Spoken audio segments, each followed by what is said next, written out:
আমি এমন ভাবে চিৎকার করলাম যেন আমি একটা ছোট মেয়ে। এর পরের ভ্যাকেশনটা হলো 10,000 গুণ বেশি এক্সপেন্সিভ। তোমাদের স্বাগত জানাই $10,000 ভ্যাকেশনে। ও মাই গড, ও এটা তো দারুণ। আরে এটা আবার কি জিনিস?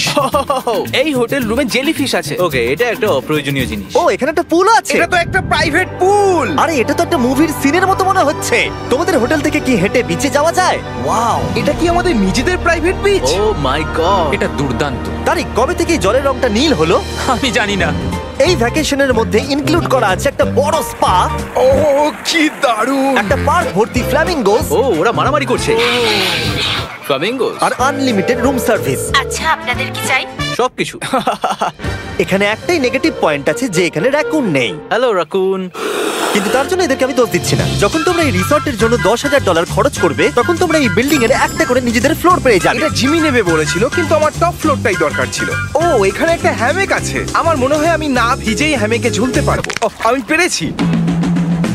ও একবার ভিউটা দেখো ক্রিস। হেই আমি ধরে ফেলেছি। 3, 2, 1।